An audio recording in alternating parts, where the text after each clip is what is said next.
However, there's that option of the Aurora, which really couples up well with the Minotaur. Maybe the next best choice is the Vexana. These two heroes that can that actually replaced Farsa and Eve, that really puts themselves just way back into the fights and just output the damage. That makes a lot of sense versus the Faramis, so that you can trickle down the extra HP from the ultimate. So that could be a valid option here for RRQ Hoshi. Might reserve their XP lane for last. Or maybe they picked it up. Oh, there it is, the Vexana. I think maybe RRQ Hoshi will close it up with a Lapu Lapu. A Lapu Lapu. You know what I'd be interested to see? The Benedetta slide through that they've been kind of dominating so well on. That's also true. Especially with Banana. And we talked about it walking in the early phase of the draft. And I mean, he's performed really well on it. It could be a possible pickup, especially since CC was not able to be slotted. It was currently banned out. And that's one of the few XP laners that we've been kind of seeing him run so far.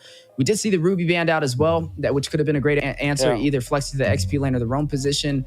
So I would say, Benedetta could be a very good pickup for the side of RRQ Hoshi. But in terms of AP Bren, they're looking pretty solid with their draft. They have sustainability. They have great front line from the Boxia and already some good damage from the Brody. And there goes the Grok that we've seen already previously in the quarterfinals. I would have said that maybe they snatched the Lapu Lapu, and indeed they did that, because that means that RRQ Hoshi will not have the perfect hero to counter the Faramis as well as Brody. So yeah, I think they're left with one option, which is the Benedetta now for RRQ Hoshi. Apart from that, the choice will be Yuzhong, which is not the most ideal scenario. But if they want, they can still go for, like, I think they're left with Benedetta, because you have AoE damage, matchup against the Lapu Lapu. Well, maybe the craziest hero that they can get is probably Yuzhong, although that is like a very underwhelming hero to go up against AP Bren. And there's it. Well, there's the Benedetta, a specialty for RRQ Hoshi. Great closeout. I think this is a relatively even draft. But I do like that, like the Nathan pick coming out from RRQ Hoshi, because it makes a lot of sense with the heroes that are around it. You have the Vexana to output the damage when the Minotaur goes for the initiation. You have Fredrin to frontline for the team, and with this kind of lineup, they have a way to front to back. At the same time, there's always that option to go for the split with Banana. So it's a really good mix for both teams. Yeah, and with Skylar run the Nathan, it's definitely going to be a little bit different of a game than what we've seen on the Laylas. We are now stepping into the virtual arena. AP Bren out from the Philippines, looking stronger than ever. Currently at match point up against RRQ Hoshi out from Indonesia. Who will be able to prevail in that amazing draft? Like we said, pretty even on the scoreboard, but time will tell on who will be our victor for game number 2. It's going to be a really good matchup. And I do hope that we get to a game number 3. Just because of how good the two coaches are drafting. I mean, just for game number 2, that's what I can say. It makes for an interesting draft, and I kind of want to see more. But at the same time, obviously, AP Bren would want to close this out 2-0. The way that they drafted this is to win the lanes, right? So you have the Lapu Lapu, which is a hero that rarely loses lane. Really good in that regard. Going up against the Benedetta, I think that if you go damage build on Banana, you're going to have a better time against the Lapu Lapu because of the trading potential that you have. Just have to be careful not to get hit with by skill 1 and skill 2 of this Flapteasy Lapu Lapu. Yeah, and Brusco taking some heavy hits nice and early. Going to force him to recall back to the base. RRQ Hoshi starting to try and be a little bit more aggressive. May look a little bit more promising the game number 1 on the bot side. Banana very comfortable over here on this Benedetta, forcing Kyle Teasy to the bot side to stop him from taking down Flapteasy on the 1v1 engagement. Yeah. Gotta be Banana, just, you know. There's always that thing where you say that Banana is a one-trick kind of player, but man, every time you watch his Benedetta and the way that he plays it, you're always amazed. You can see even Flapteasy on the Yuzhong, the Lapu Lapu, I mean, is struggling against Banana's Benedetta. Yeah, speaking of struggling, Big Terrifying the way. Brusco will be able to find one. Takes on Ogwin. A little different of a start than we've seen in game number 1. This time, we're able to see RRQ Hoshi take the first kill as we do kind of pan over for a quick second. They are leading. That was first blood and now up by about 500 gold. Yeah.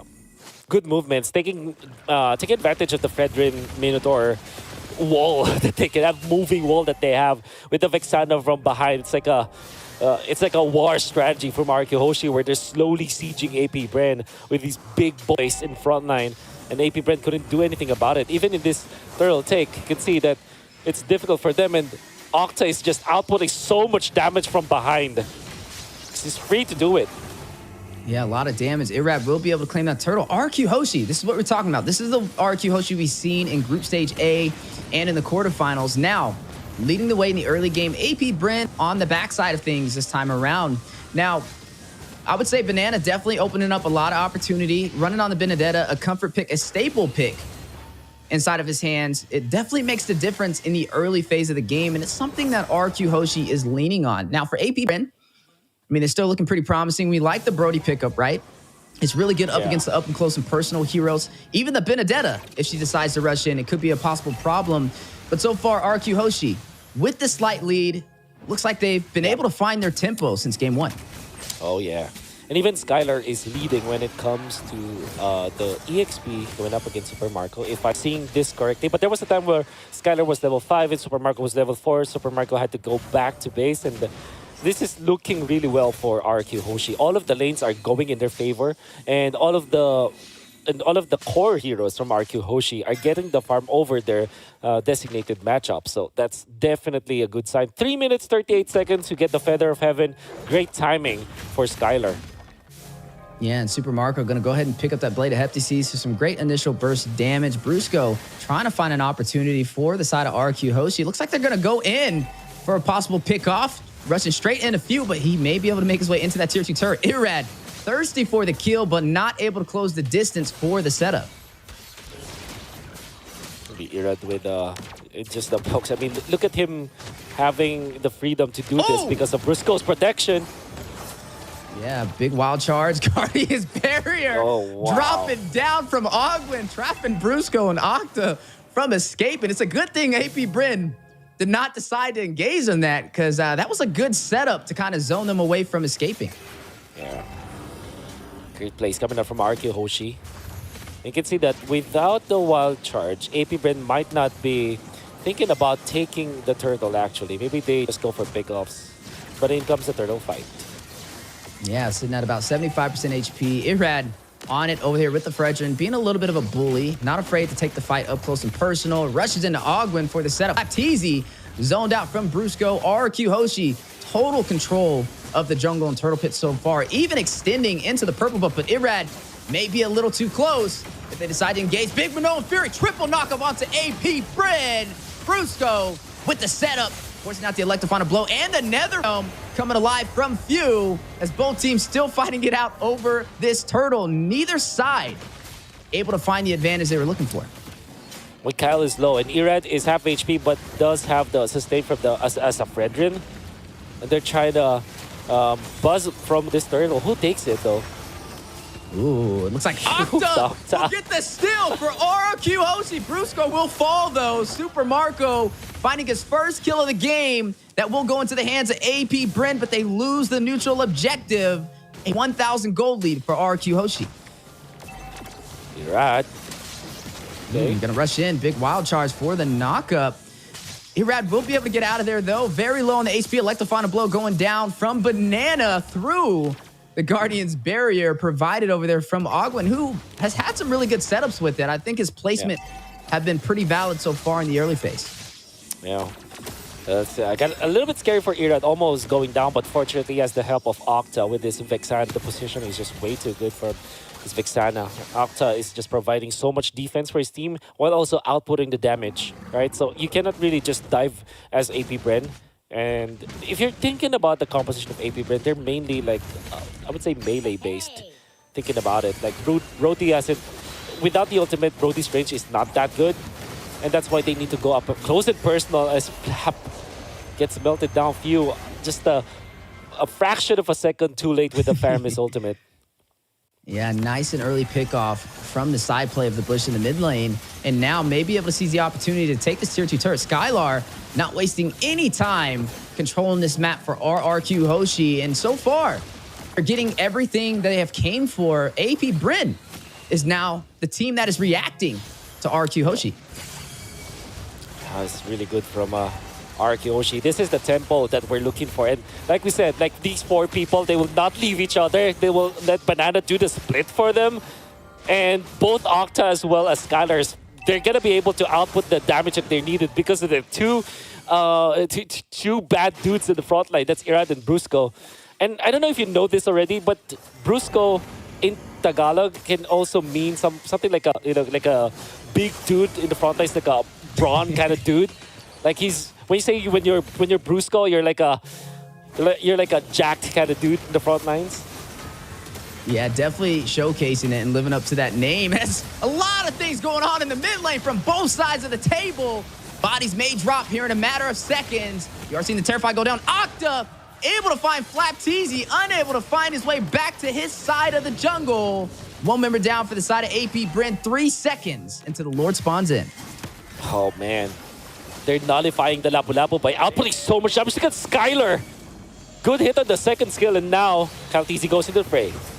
Yeah, he's going to rush in. Hit with the Terrified, though. Irad trying to get away. The wall will drop again from Ogwin. We talked about his placements on these Guardian barriers. Definitely not disappointing today. Brusco, very low tone apart. Memories. Super Marco will find him, and Noah Fury goes down right before he falls. For the setup on the AP Bren, Irad will find the Lord. That is a big play for the side of RRQ Hoshi to continue their tempo. Super Marco takes down Banana to respond. 2 members falling for the side of RRQ Hoshi, but able to claim this Lord. All due fairness, RRQ Hoshi's Lord Dance is great. They got the Lord after that. But AP Bren, they're juggling. Their isolation moves are looking very neat. And that's the thing for RRQ Hoshi. The only reason for them to lose some of their members is that if somebody gets isolated. It is exactly what happened with Brusco as well as Banana. Nevertheless, they still secured the Lord, which is much more important in this case. Like losing your roamer for the Lord is definitely a positive trait for you. And RRQ Hoshi can now take over the map once again.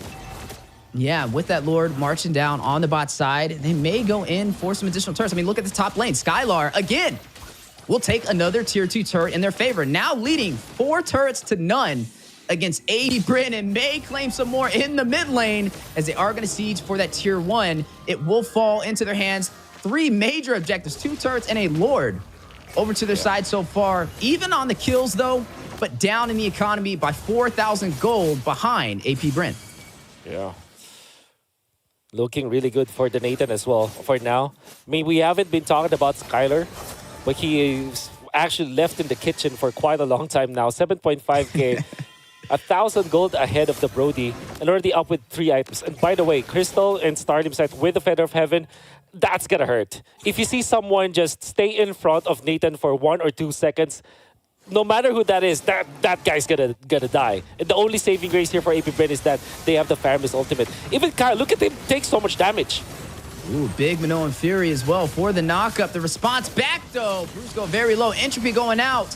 Trying to get a possible kill. Skylar looking for the opportunity. Electo final blow. Few will take down Banana before he's able to escape. That will be 2 members falling for the side. No, 1 member falling for the side of RRQ Hoshi. They still have the ground control, and they still want to take the fight. Irad will find Super Marco, finds the marksman for AP Bren, and going in for this tier 2 turret. You're looking at Flapteezy not trying to give it up without a fight. It will fall, though. Octa able to claim it for RRQ Hoshi.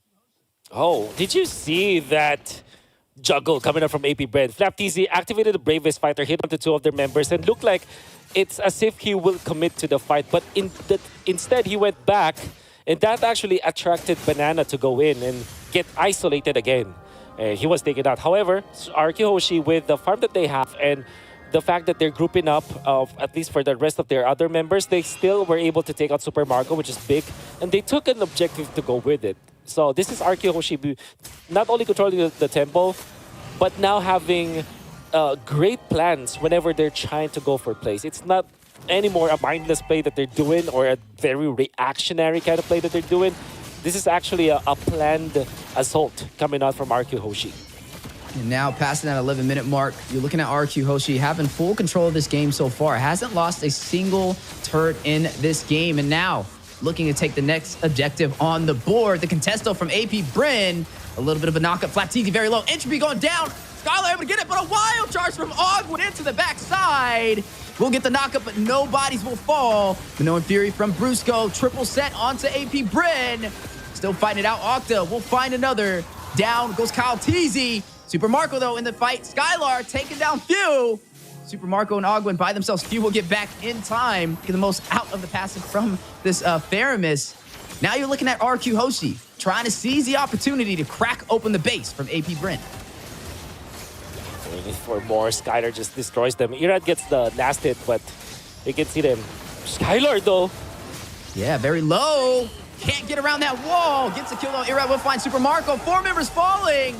Looks like they're going in for the finish. RRQ Hoshi looking to turn this game around. Can they do it? The terrified, the knockup. Kyle Teasy sustaining himself through all this damage, trying to buy some time. Few will find Scholar, gets a double, takes out Banana. Minions are in play, but he will fall a full wipeout on AP Bren. RRQ Hoshi trying to close it out. Ogwin just needs a few minutes to go through, not able to close the distance. And RRQ Hoshi flipping the script and turning this around, evens out the series against AP Bren.